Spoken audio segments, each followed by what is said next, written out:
Ever stumbled upon a dream property on Zillow and wished you could skip the agent and go straight to the owner? First, head to Zillow.com and type in the address of the property you are interested in, just like you are starting a normal property search. Okay, once you're on the property's listing page, scroll down, look for sections like property details, tax history, or public records. These sections sometimes, but not always, contain clues about the owner. If Zillow doesn't give you the info directly, your next best bet is the county assessor's website. Google county name, county assessor, replacing county name with the actual county the property is in.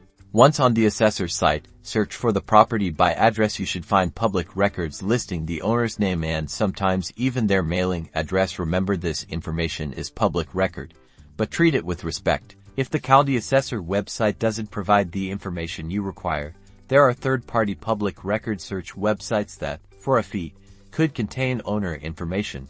And that's it. You now know how to dig deeper and potentially find the owner of that Zillow property. Good luck in your real estate endeavors. Remember to respect privacy and use this information responsibly.